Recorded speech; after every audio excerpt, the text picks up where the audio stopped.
Okay, this is this concept of blue carbon, which we have mentioned here and there, but maybe it's worth doing a podcast introducing the concept in a bit more detail with some information on how it is being looked at and what its history has been in terms of publications and how it fits into the UNFCCC negotiations from Kyoto to Paris and so on. This is an introductory review article which shows blue carbon cycling and notable publications with blue carbon ecosystems.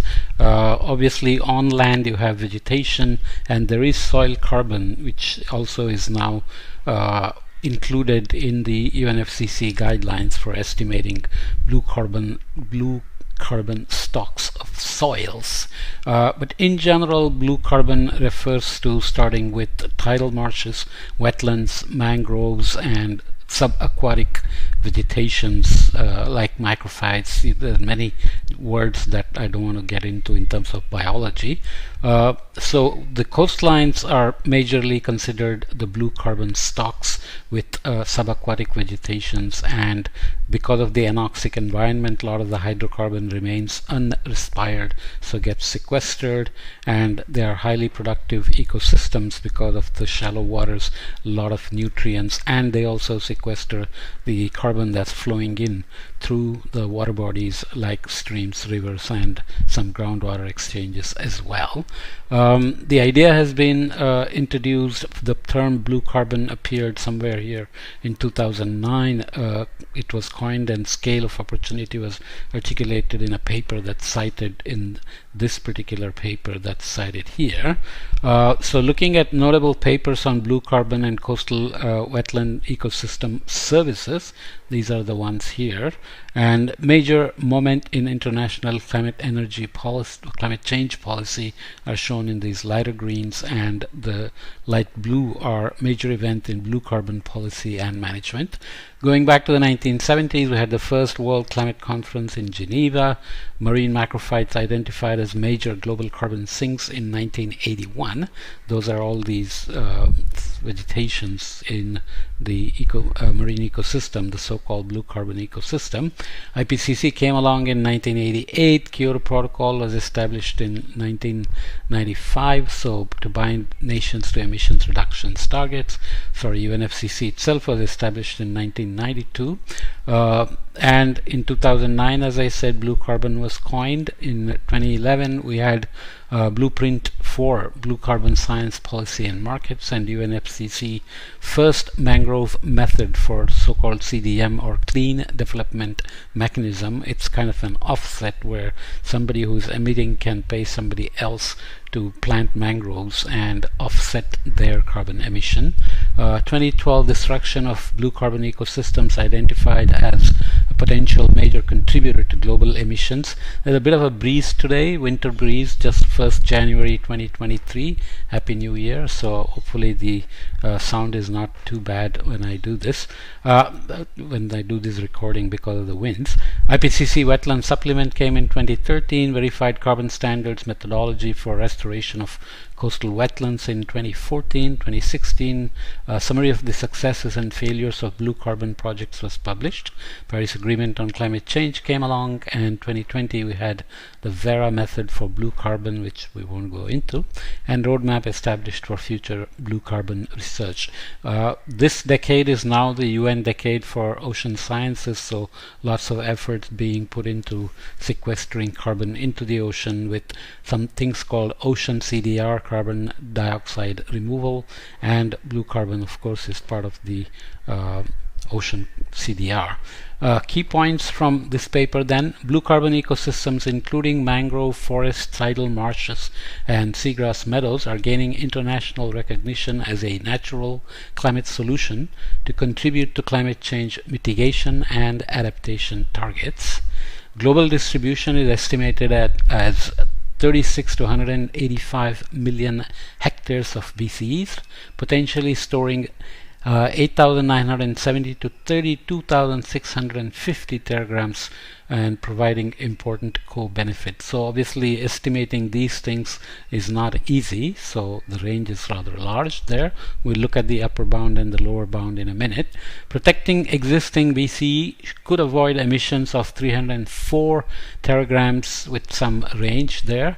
Carbon dioxide equivalent, so including non-CO2 greenhouse gases per year, so 304 teragrams of CO2 equivalent per year, and large-scale restoration could remove an extra 842 teragrams CO2 equivalent per year by 2030, which is equivalent to 3% of annual global greenhouse gas emissions, some of which is from protection and a lot of it is from restoration. Blue carbon's potential as a nature-based solution will depend on societal actions. Restoring BCE should be a key focus of the event decade on ecosystem restoration, which runs from 2021 to 2030, so we're already into it. Emerging blue carbon markets should aim to incorporate the value of co-benefits into financial frameworks to assist the investment required for restoration and conservation. So here is another schematic showing the co-benefits of the blue carbon ecosystems. Recreation, of course, for bird watchers and fishers, estimated non-market value of $33.1 million to recreational fishing, whereas tidal marshes and mangroves provided $158 per visit. These estimates again include all kinds of assumptions, but just keep numbers in mind. Ecosystem services are always easier to estimate than incentivize people into protecting them. Coastal protection, BCEs can reduce wave energy by 37 to 71%, a large range there, providing $2.7 billion in value in avoided damages to coastal properties, because seagrasses, tidal marshes, and mangroves add 82.7, 702, and $1,870 million in coastal protection. Obviously, they reduce cyclone impacts, inundation, storm surge, and so on, and they oxygenate the waters and create ecosystems. So fisheries enhancement, BCEs provided 61% of diet for fish for coastal fish targeted by fishers. BCEs enhanced fish abundance relative to unvegetated areas, so there is a comparison. This example includes values in Australian dollars of fisheries, so be careful there. So seagrass, tidal marsh, mangroves, again, number of fish per hectare per year, 55,589, 1712, and 19,234 respectively, with estimated values of seagrass enhancement at 31.5 million and mangrove at 14.9 million. Nonetheless, despite the uncertainties, these numbers give us pause in terms of how to protect and restore these valuable ecosystems for the co-benefits. These are the global distributions showing the mangrove forests, tidal marshes, both mapped and modeled. So mapped and modeled seagrass meadows.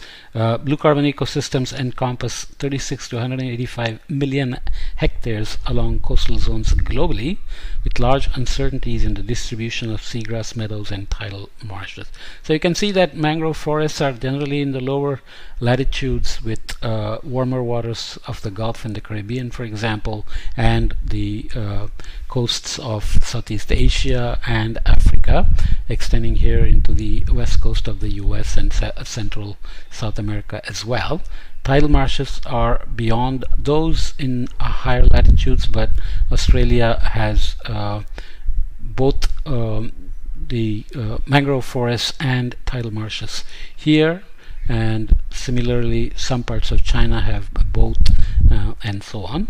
And seagrass meadows distribution, mapped and modeled distributions, so you can see that there are some differences. There are details which I won't go into, but just note that the entire world has potential for blue carbon sequestration, and the next paper we look at will actually provide social cost of carbon and then estimate countries that are putting positive values into the global blue carbon stock and countries that owe a debt of blue carbon to other countries.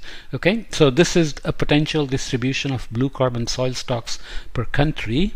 So this is blue carbon soil stock, which as I said, under UNFCCC there's been a method proposed on how deep you have to go to estimate the vegetated carbon stocks. So these are the upper bounds and these are the lower bounds. So you can see that the darkest blue numbers here are 700 to 4,150 teragrams of carbon, whereas in the lower end they are different places where you get larger numbers. So you have large numbers here that remain even in the lower bound, but these go from upper bound of the order of over 700 to 4,150 down here in the lower bound at maybe 500 to 700. Okay, and this is blue carbon stocks per coastline length as upper bound and lower bounds. Without going into details, again you can see that the numbers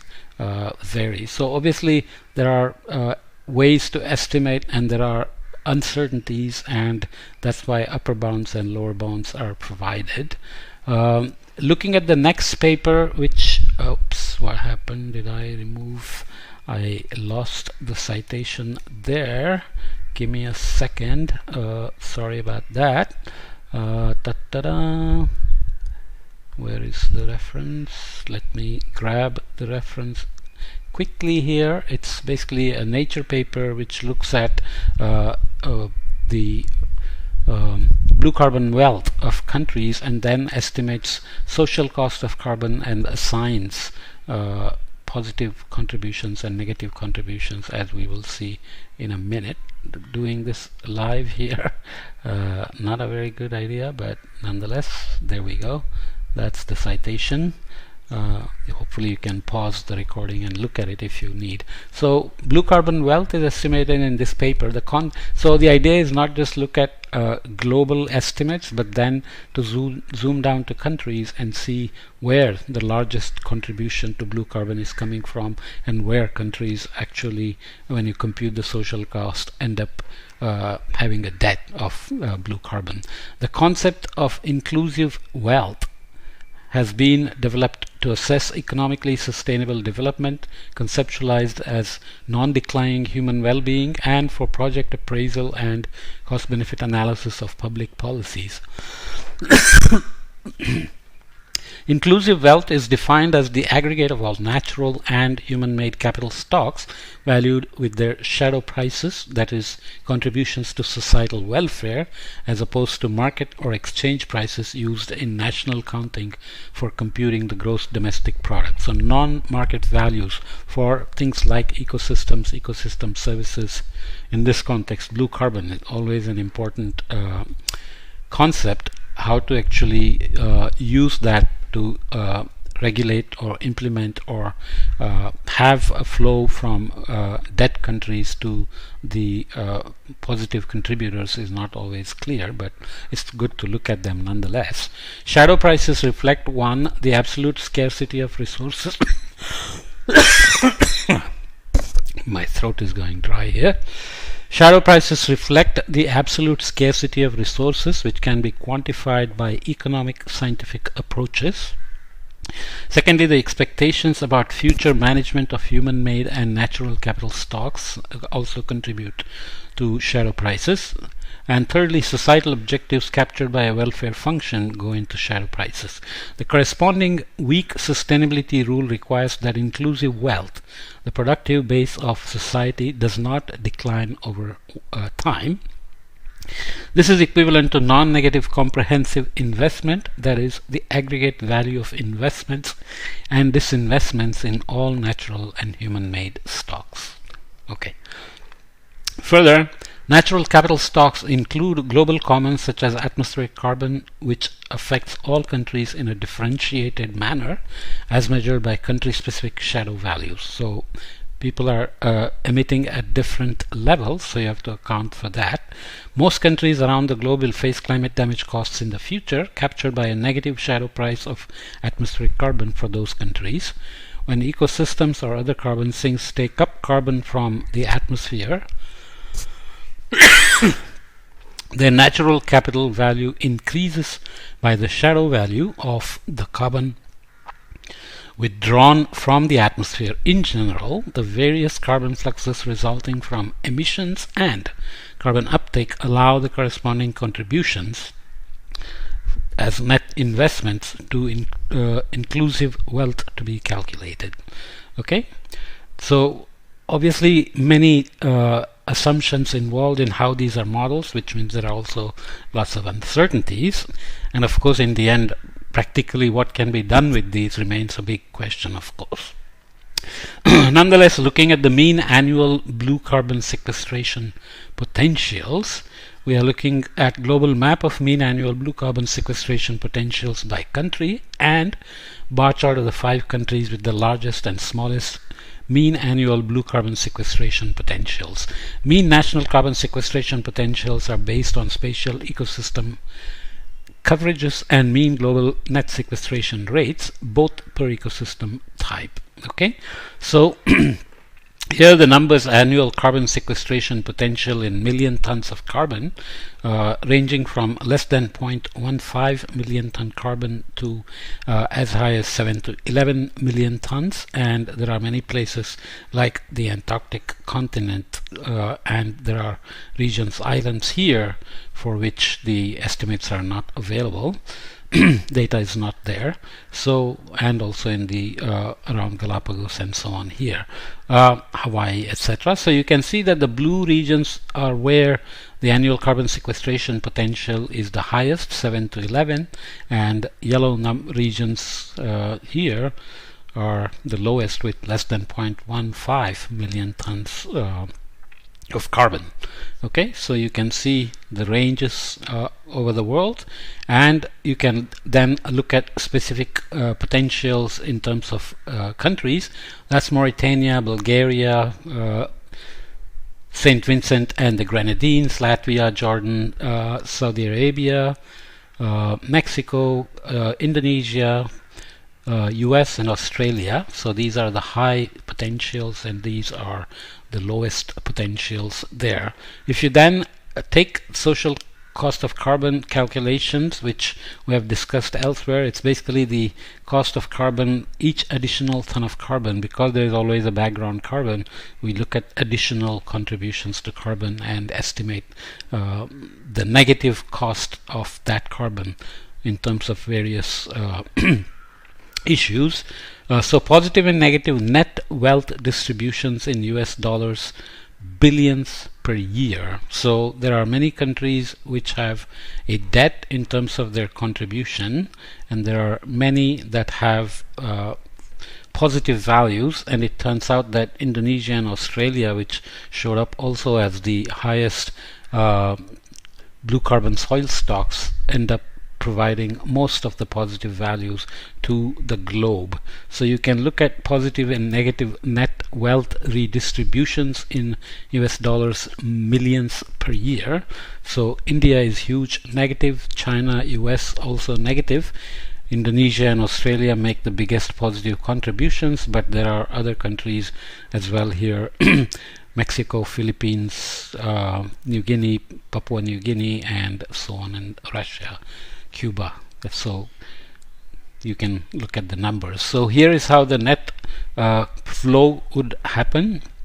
If you looked at bar chart with 10 largest donor and recipient countries, wealth redistributions are calculated using CSCC's social costs of carbon, averaged across all scenarios. Error bars represent uncertainties in global sequestration rates, and estimated CSCCs are reflected by standard errors of the mean.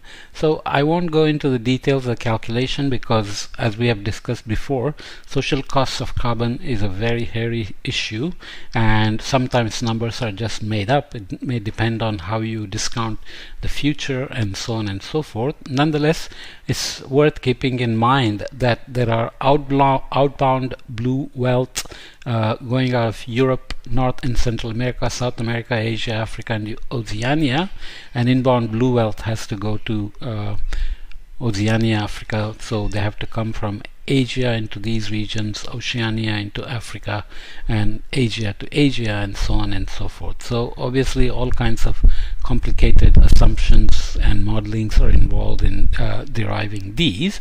The main message I would want to leave you with is that the blue carbon concept is very important, and it is now more and more obvious that the contributions of blue carbon biological pump in the ocean coastal ecosystems to the global carbon budget is pretty huge, and there are nice papers written by many authors on this topic in terms of actual numbers, which we didn't look at in that kind of a detail, but you can follow up if you want. So blue carbon is basically coastal carbon, but there are ways to estimate blue carbon stocks of soils as well, and there are large uncertainties in the estimates, but it's clear that this is a potential sequestration source, that is sequestration portfolio item that's just sitting there, because mangroves and so on, the co-benefits we mentioned, but they are also not going to burn up like the land forests do, and they sequester 3 to 10 times the carbon that is stored in land vegetation, land forests. So these are very, very valuable items. Okay.